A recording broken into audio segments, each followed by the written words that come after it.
We humans, over the years, have gotten pretty good at building things. And this includes, well, buildings. And as of today, there are over 7,000 skyscrapers scattered all across the globe, with the tallest being the Burj Khalifa in Dubai, which stands 830 meters, or 2,700 feet tall. Impressive, surely. But none of these skyscrapers hold a candle to the tallest natural-made structures, which would be mountains.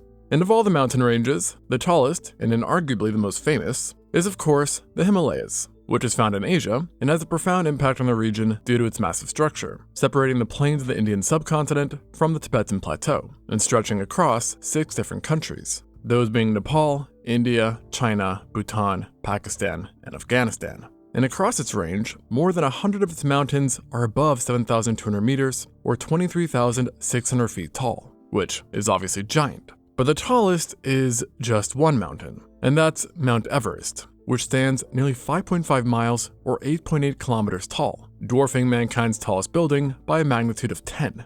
And given its altitude, surroundings, and size, I am sure if you picture Mount Everest, or the Himalayas in general, you think of a lot of rock, ice, and snow. So, in other words, probably not much life. However, while much of the mountain range is truly unkind to life, including us, the Himalayas is ultimately a trove for nature. And if you trek through it, you might encounter some black bears, red pandas, langurs, taurs, musk deer, gorals, brown bears, and snow leopards, if you somehow manage to break through their nifty camouflage. And yet, I hate to say it, but I think the Himalayas now is just a fraction of what it once was. As once upon a time, the Himalayas wasn't just filled with much more life and different environments, but it was literally just about the strangest place on the entire planet, being home to animals you would have never pictured together.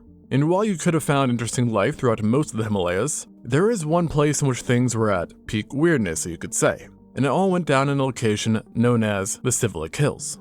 This region of the Himalayas is really a large mountain range that sits on the outer portion and stretches out for 2,400 kilometers or 1,500 miles, making it more than 3 times longer than England. And for nearly 200 years, this place has been well known for producing some amazing finds that ranged across a great deal of various prehistoric animals.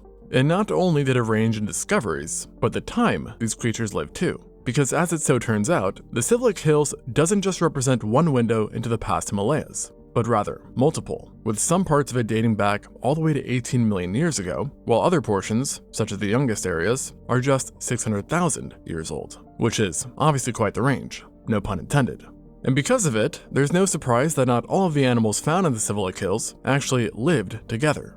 However, like every ecosystem, there was a distinct moment when things were as crazy as they ever got. And I'd argue that here, it occurred during the late Miocene, a time when life made, life pretty hard. And speaking of life making life hard, if you watch pretty much any of my other videos, you'll know that some pretty terrifying predators have roamed our planet. And look, while I am sad we can't get to see them in person, I am kind of glad that none of us have to lose sleep at night worrying about some multi-ton apex predator bursting out from the forest and gobbling us up whole. And so, instead of worrying about that, we now have more time and energy to worry about other things, which includes perhaps the most important thing we have, our health. And unfortunately, I'm the type of person that puts off doctor appointments like it's some kind of optional activity. And I think a lot of people are in the same boat, where you know you should go, and yet somehow between not knowing where to start, and not knowing if a doctor takes your insurance, or just the general hassle of it all, the appointment never gets made. Instead, you find yourself awake past midnight, absolutely spiraling on the internet, searching for some symptoms, and convincing yourself you're one step away from going extinct yourself. So that's why I want to tell you about today's sponsor, ZocDoc, because it actually solves pretty much everything that prevented me from booking in the first place. Now, ZocDoc is a free website that lets you find and book high-quality, in-network doctors. And we are talking about over 150,000 providers across all 50 states, whether you're looking for dermatology, dentistry, primary care, eye care, or one of the other 200 plus specialties offered in ZocDoc. You can easily search by specialty or symptom to build a care team that's right for you. Want to see your doctor in person? Great. Prefer a video visit? You can do that too. With ZocDoc, you can browse thousands of verified patient reviews, so you can confidently choose the right doctor for you, with real insights into their care and patient experience before you ever step into the appointment. And considering I currently need to make a dentist appointment, something which I dread perhaps more than doctors, I've finally got a game plan in mind. When you're ready, you can see their real-time availability and click the book instantly. No phone tag, no waiting around. And appointments typically happen within 24 to 72 hours of booking. You can even score some same-day appointments. So yeah, turns out you don't have to spend the night doom scrolling and convincing yourself that something is very, very wrong. You can just, talk to an actual doctor. So head to ZocDoc.com/extinctzoo to find and instantly book an appointment with a top-rated in-network doctor today. And just remember, take care of yourself, because unlike the animals we're about to cover in this video, we actually have that option. Thank you ZocDoc for sponsoring this video. And now, back to the video. So, the late Miocene. This was a time of great change for the world, and this included the Himalayas. For a good amount of time, you would have found the Himalayas to be very different from the present, in that a large portion of it was warmer and more humid, which led to an abundance of floodplains and forests within that area and surroundings. And the creation of these environments led to, well, a lot of animals that benefited from such ecosystems. And swiftly, the Himalayas turned into a paradise for animals within these certain niches. And so, this is pretty cool, but here's the thing. When you have a lot of the same stuff, you can run into very similar animals, meaning a lot of the same old. As in other words, if you have one niche everywhere, you generally don't see much diversity. But not to worry though, because something that always switches things up is time. And after enough of it, things became different, especially in the Himalayas, which eventually started to undergo geological changes, with large sections of it experiencing uplift and exhumation, which wound up messing up the weather system that had been in place. And of all the changes it wrought, one of the most detrimental was the impact it had on the monsoons in Asia, which totally shifted its functionalities thanks to the new shape the Himalayas took on. And this in time led to the environments drastically going from humid to more dry, leading to a shift from thick jungles and floodplains to more savanna and grassy-like regions.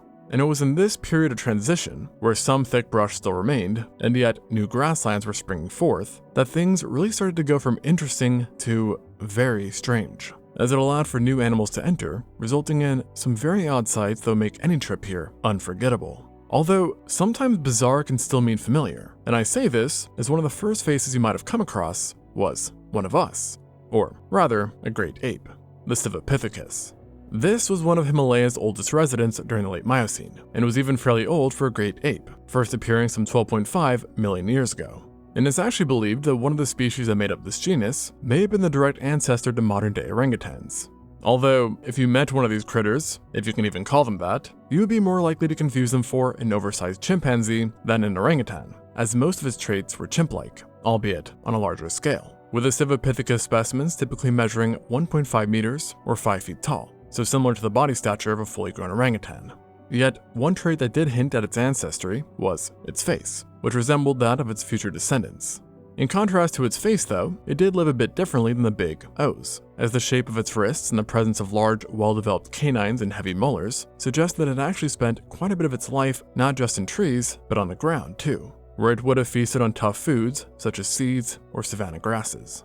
Although, despite its larger size, any excursion onto the ground by this creature, as well as any expedition by a time traveler, would have needed to be done so with great caution, seeing that you might have run into one of the top predators of the Himalayas as well, which was perhaps surprisingly not a type of Himalayan brown bear or snow leopard. And in fact, it wasn't even a kind of ursid or feline, rather being a vivarid of all things, a family to which creatures like civets, binturongs, gennets, and oyons belong to. So, animals that you likely have never even heard of before, and I doubt you've heard of this guy either, the Vishnu ictus.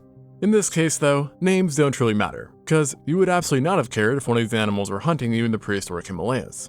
On paper, these guys were most alike to the extant civets, being lean cat-like creatures that are mostly nocturnal, have wide diets, and wickedly sharp teeth. Yet typically, civets are very small, but the Vishnu ictus, however, not so much, as many of its species reaching the sizes of modern-day wolves. And this, my friends, wasn't even on the higher end, as the largest species of this genus likely grew to be almost 11 feet or 3.4 meters long, tail included, while weighing 300 kilos or 660 pounds, so a lot larger than your average lion or even Siberian tiger. And thus, this wasn't exactly something you'd want to encounter at night, or during the day, especially seeing the diet of the Vishnu ictus was probably quite generalistic, with it being an omnivore and both hunting and scavenging animals of varying sizes, from small little things all the way up to tortoise-sized.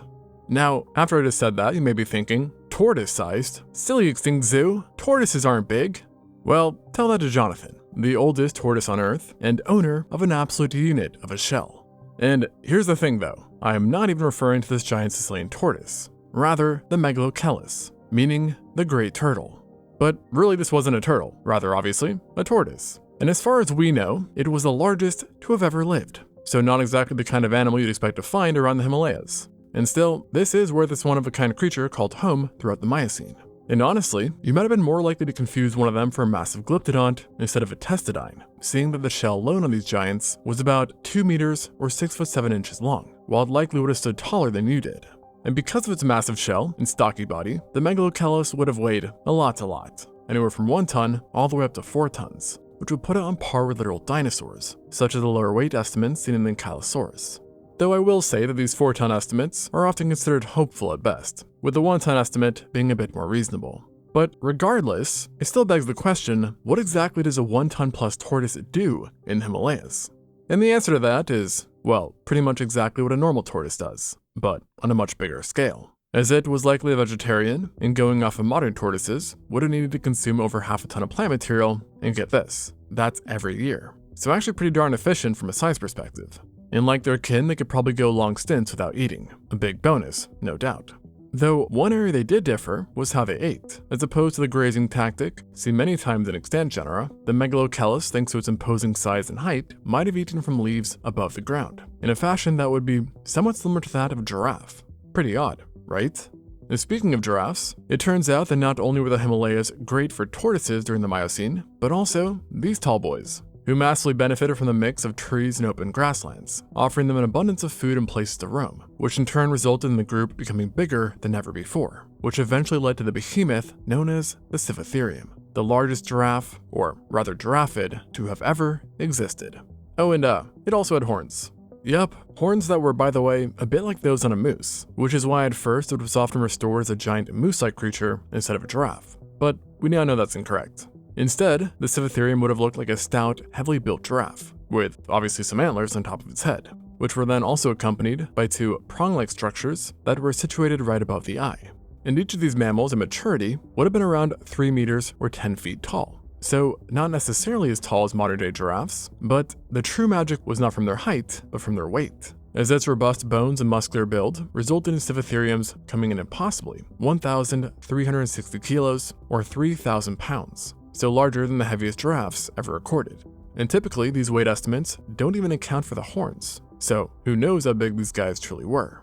Regardless though, no matter the exact weight, they were clearly in life quite big for giraffids, and likely used their size to their advantage, for both grazing and browsing purposes, making the best of both worlds in the Himalayas during the Miocene. And in regards to their strange antlers, it's presumed they might have been used like those of a moose, despite the limited relation, with them possibly being used for competition over mates, fights over resources, and then defense against predators, especially since the Scythotherium possessed one heck of a neck that was roped in giant muscles that allowed it to maneuver its ridiculously sized skull with ease and power. So I think I'd rather take some nice photos of this guy from afar, rather than getting up close and personal with it, and risk getting frame mugged. And I share similar feelings with another megafauna that roam these lands, a proboscidean, the order to which modern-day elephants belongs to. And honestly, I should say proboscideans, as in plurally, as the cephalic hills were very popular amongst this group during the Miocene. And thus far, we know of at least 5 different genera that coexisted altogether back then, including the Protanicus, Coerolophodon, Gomphotherium, Prodanotherium, and the Stegolophodon.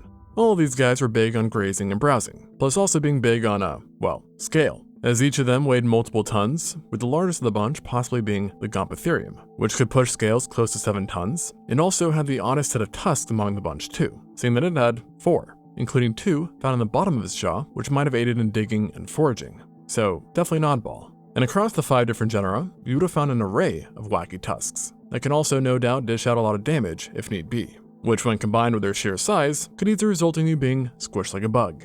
And so clearly, this place was a hotspot for this order, as like I said, at least 5 different genera lived here, with a possible number of coexisting kin being even higher than that, as fossils belonging to the Stegodon, and maybe even the earliest of Elephas, aka one of the 2 extant elephants genera, have been uncovered here as well. And what's a bit crazy about this is that just one proboscidean genus is known to heavily impact an ecosystem, with them being known as something called ecosystem engineers. So just imagine having multiple in one single spot.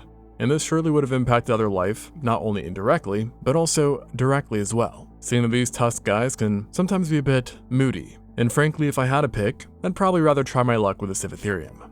So clearly, there was a lot of excitement going around here, and yet we have only scratched the tip of the surface, as a lot more animals call this place home, including some non-mammalians.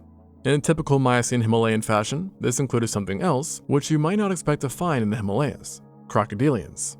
Specifically, in the rivers that formed from the waters that ran down the mountains, you would have found certain crocs residing within, with the higher temps of the time allowing for larger reptiles living in higher altitudes, including Crocodylus paleoindicus. This is actually an extinct species of the still living genus Crocodylus, and might have even been the ancestor to the mugger crocodile, a species that inhabits the Indian subcontinent and is a rather large croc, in some cases cracking 18 feet or 5.5 meters, and has been known to kill people. And the paleoindicus was likely even larger, being more similar in stature to saltwater crocs, which is, in case you didn't know, the largest reptile on Earth today, at least from a weight standpoint. And at this size, could have no doubt taken down a fair chunk of animals that ventured close to the waters, with its powerful jaws, size, and ferocious death rolls. And so this guy is obviously bad news, and we still aren't at the end of the list of potential predators that could have ruined your day, and life.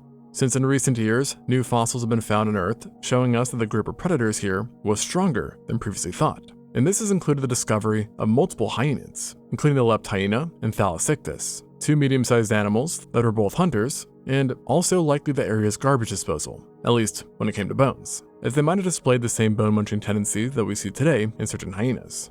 And then on top of that, the Percucuta lived amongst them as well, which was another of their kind that was larger than the two, being similar in size to a very large jaguar, but a bit less agile, as it traded that in for a much more powerful jaw, making it a formidable hunter. And then in congruency with today, there has also been the discovery of felids too. And for the most part, these creatures have been unnamed species, which range from small to large, with the more specific details often going unknown. However, one felid that we have been able to identify and name is the still mysterious Vinayakea nocturna. This was indeed a felid, and in some ways, cat-like, yet it sure wasn't like no kitty of today, as it belonged to a now extinct subfamily known as the Proailurine, which on average were small to medium-sized. But the Vinayakea was a bit of a big bugger, with adults reaching a size that was somewhere between that of a leopard and Siberian tiger, so definitely capable of taking human-sized prey down. And really, you might have not even had a chance to fight back, seeing that you likely would have never seen it coming, as based on its name you might have been able to guess that it was likely nocturnal. To be exact, based upon certain skull morphologies, including large orbital cavities, we think it was a nighttime hunter, meaning 1 second you're sleeping, and the next, you're still sleeping, but only this time it's forever. But with this all said, not everything here wanted to eat you, trample you, or gore you, as there were more, I guess you could say, normal residents too, and actually a fair amount of them, with one excavation alone yielding multiple different genera, such as Gazella, Elastoceras, Dorsitherium, Listriodon, Giraffocarex, Giraffa, and Mercopotamus, which are all on the bigger side but less likely to kill you. And so evidently this place was spilling forth with life, and I haven't even addressed the smaller critters in the area either, as at least 16 species of rodents called Miocene Himalaya home too. Additionally, you also had a fair amount of slithery friends in the lower Himalayas. And while navigating this ecosystem, you'd have to be careful to avoid running into pythons, wart snakes, goo eaters, and highly venomous kraits. And again, this list is just scratching the surface. And all in all, the Stivalik Hills represented a very lively ecosystem, with, let's just say, some very lively residents. However, if you truly wanted to see it in all of its glory, you'd have had to hurry, so to speak, because peak Himalayas didn't last for a very long time, as the transition from forest to grassland was, on the grand scale of things, rather quick, and it resulted in high faunal turnover. So by the time the Miocene ended, the place was already vastly different going into the Pliopleistocene era. For example, while the giant tortoise and the four-horned giraffe remained, along with some other recognizable faces, others, like our relative, the Civipithecus, had since been wiped away, along with a number of proboscideans, hyenids, felids, and the giant vivarids who had stalked the lands. But on the flip side, the Himalayas did receive some new animals as well, including those that were fascinating in their own right. And most notable amongst them was arguably the giant saber-toothed cats, as it was in this era that the Megantereon first appeared. Now, this cat was found in various places on Earth, yet it was here where they grew to their largest sizes, with the biggest specimens being comparable to the largest lionesses ever recorded. Yet, here's the thing, they weren't just as big as them, but also far more robust, as these guys had seriously sturdy and thick bones, indicating an insane ability for them to grapple with large megafauna, while utilizing their claws to get iron-like grips, before then administering fatal damage through the main showstopper, and that was, of course, their supersized, specialized canines. Each of them were as long as blades, and had extremely sharpened points that presumably allowed them to softly slide into the warm throats of their prey, causing death to come alarmingly fast. But what wasn't as fast as that was them eating their prey, and this cat might have been a leisure eater, so to speak, hauling corpses off to a safe place where it would then enjoy and savor every bite, using its much smaller carnassials to bite pieces off, which obviously doesn't sound too pleasant to be on the receiving end of this. And though you and me don't have to worry about a Megantherion just ambushing us while hiking, our ancestors kind of did, as in recent years, artifacts and bones belonging to humans have been identified in the area. But when I say humans, I don't mean Homo sapien, but rather our older ancestor, the Homo erectus, which migrated from Africa into Asia around 2 million years ago or so. Now, I'm quite certain that the odd erectus here or there probably ended up as cat food. Yet, just like our own history of destruction, the arrival of the erectus actually spelled out more bad news than good for the predators and inhabitants of the Civilized Hills. Armed with hand axes, spears, complex society, and a good thinker, these guys were unsurprisingly widely successful, despite them being physically like us, in other words, quite feeble, with their reconstructed dimensions being about 141 centimeters, or 4 foot 8 inches, to 167 centimeters, or 5 foot 6 inches tall. And yet, despite being on the smaller side, they thrived, and we know this through the abundance of artifacts present, as well as the retrieval of various animal bones, which show that these guys have been very capable hunters in the ecosystem, taking down megafauna after megafauna and butchering them for their ample meat. And actually, they might have been a tad bit too successful, as some of the more iconic animals' extinction have been linked to them, such as the Megaloceles. And even the landscape likely was heavily altered by them, considering that there is strong evidence that Homo erectus eventually learned to control fire. And so this certainly did not help the ecosystem of the late Miocene Himalayas, which was also confounded by the fact that the Ice Age was slowly ramping up, making world temperatures colder and accelerating the rate of environmental change in the Himalayas and surrounding areas, causing it to become drier and colder, leading to a further expansion in grasslands that boded well for some, and not so well for many others, with much of the megafauna going extinct. But still some survived. But then when Homo sapiens eventually entered, game over, at least for most of what was. However, some animals did prevail, and actually this included a pretty surprising one, a proboscidean known as the elephant, as even today Asian elephants call the foothills of Himalayas home, living at altitudes as high as 3,000 meters or nearly 10,000 feet. And then they've also been joined, of course, by the newest faces in the Himalayas, such as the snow leopard, Himalayan brown bear, etc., that all together have created the Himalayas we know of today. And perhaps its current state is for the best. As while giant tortoises and mega giraffes are cool and all, I personally am glad at least that we no longer have to deal with giant saber-toothed cats or viverrids the size of tigers that are certainly large enough to eat us. Thanks for watching, and until next time on Extinct Zoo.